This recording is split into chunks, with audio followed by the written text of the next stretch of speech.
One of my favorite Dharma quotes of all time is by the 13th century Zen master Dogen. And the quote is, "To study the Buddha way is to study the self. To study the self is to forget the self. To forget the self is to be enlightened by 10,000 things. When enlightened by 10,000 things, the body and mind drop away, as well as the bodies and minds of others." So the reason I like this quote is because it reminds me of what real Dharma practice is all about, which is understanding the self. What is this inherently existent self that we base our whole lives on? And how do we construct this notion of self? And how do we hopefully dismantle this notion of self that obstructs reality and prevents us from seeing things how they are? When I first came across this quote, what I didn't realize, however, is that the process of studying the self is not a solitary endeavor. It's actually a collective endeavor. And gaining a clear view of oneself is something that you can only do by interacting with other sentient beings. And for an introvert like me, this was a really disappointing discovery. Going into solitary retreat still remains my dream. But living in a monastic community for the past 7 or 8 years has helped me to become aware of my unskillful habits, behaviors, beliefs in a much quicker way than I think I would have been able to do if I'd been alone these past years. So therefore, I'd like to talk today about another analogy for monastic life. In addition to the rock tumbler, we can also think of monastic life as a hall of mirrors. And since ordaining, I've learned so much about myself, my tendencies, my habits, my beliefs that I had been previously really oblivious to, or I had considered them to be the only way a sane person would view the world. And these were pointed out to me because they often clashed with how other people acted and behaved here at the Abbey. And early on, I remember a conversation with Venerable Tarpa. I might have been even a guest or a newly ordained anagarika. And it was about how to talk to people, how to understand what's going on in their life. And I made the very strong point that you look at them as the product of a social system. You know, you take a sociological view that sees them as part of this class, as part of this category. And that kind of way of looking at things was what I was taught in college studying sociology and what I was practicing in US government making policies for very specific groups of people.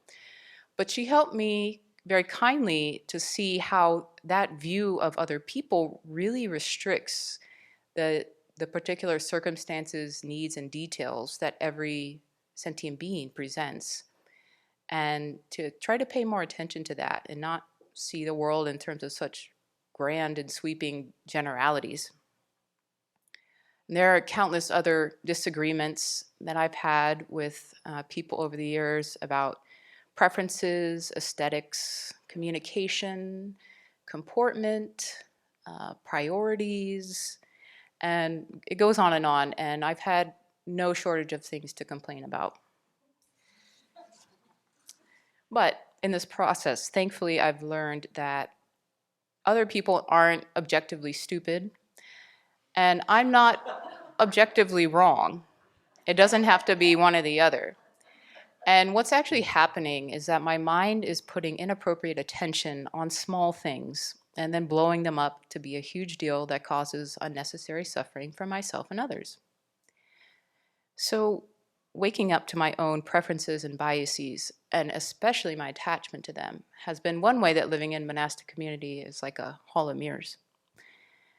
So then examining how I respond to the afflictions and negativities I perceive in others is also a great way to look at my own mind and to recognize when those same negativities I'm seeing in others are actually coming from my own mind.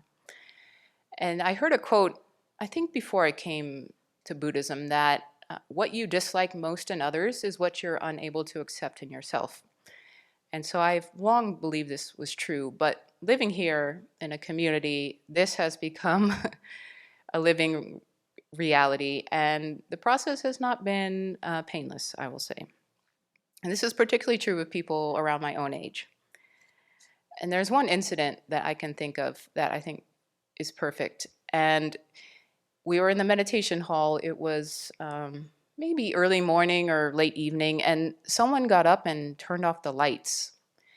And I was very upset about this. I said, that person is so self-centered. She doesn't care at all about the people who need the lights to see. And so I sat there just stewing over and over, getting so angry about this person. And then I said, aha, I am self-centered because I want the lights on. And I don't care at all about the people who want the lights off. And this gave me a sense for, I think, what psychologists refer to as projection. In addition to self-centeredness, the affliction that has been pointed out in stark relief living here is arrogance.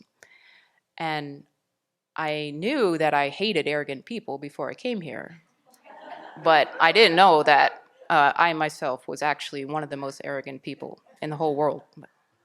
Maybe exaggerating a little bit there. So monastic communities thankfully highlight good qualities as well. Most of us are inspired by our teachers and other senior practitioners who have practiced the path and are able to demonstrate genuine good qualities. And by rejoicing in their good qualities, we also water the seeds of those good qualities in ourselves. And this is definitely one of the advantages of living in a monastic community. We have a practice of rejoicing at the Abbey about one thing from the previous day, and many people often mention something kind or skillful that another community member did. And we've had a few, what are they called? Appreciation circles, where we pointed out each other's good qualities. And actually, one winter retreat, there was a whole list of qualities that each practitioner or each community member received from others. And that was really quite something that helped me to at least know how other people see me, which then can in turn inform how I see myself. And surprisingly, it can be hard to hear good feedback about ourselves in addition to negative feedback. And I've had to learn how to take in some of the feedback that I've gotten from mentors or other seniors who say they notice growth and improvement. And I said, what the heck are you talking about? But clearly there must be something behind it. So I think we all come to the monastery with some kind of persona or facade that we present to the world that is full of pretense and deceit, and it helps us to pretend that there's nothing wrong with us and there's nothing wrong with the world. We're happy and fine and it's all great. But clearly that is BS. And thankfully the monastery schedule doesn't let you keep this facade up. It will totally run you into the ground if you try to keep on this fake happy smiley face, because here people are going to see you in all kinds of compromising situations. They're going to see snot running down your face. They're going to see you bloated and cranky and tired and completely flustered. So just like a mirror, you can't hide from the community what's going on inside of you. And then the last and most profound way that a monastic community serves as a clean mirror for one another is that because we are Dharma practitioners, we help each other to see that the real cause of our suffering is our own minds.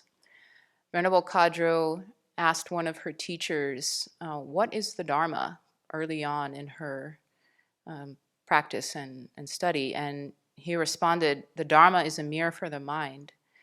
And she was really moved by that. And when she shared that, I in turn was also moved.